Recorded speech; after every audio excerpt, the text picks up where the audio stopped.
All right. So we'll continue our approx count testing. Now, since we are well versed with the theory, let's continue from our previous tutorial from the count.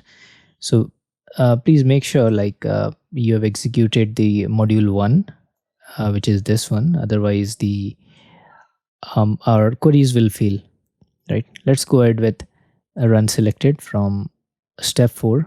And there we go. Approx unique products is 10. Now this looks good. Now let's we can compare with the step 3 values.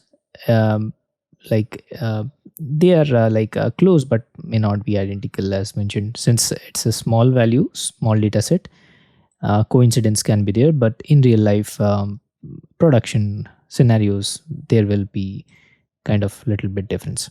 So let's do a count with group by this time.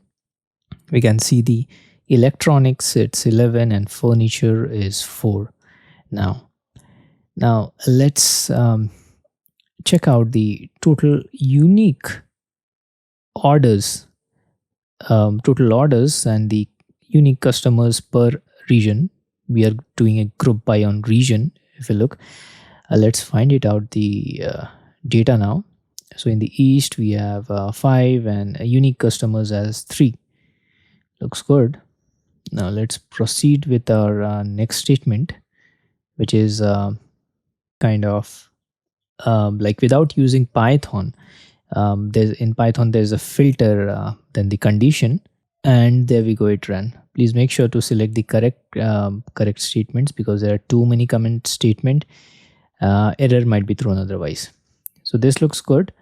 So here this statement, if you look, is kind of equivalent to PySpark data frame dot filter. So if you're familiar with Python, so this is you might be kind of looks, this statement might look similar to you, especially the functional part of the things. So we have combined the count with the case and all here, if you look, right? So that's how this is all about this tutorial. Thank you so much. Let's meet in our next lecture.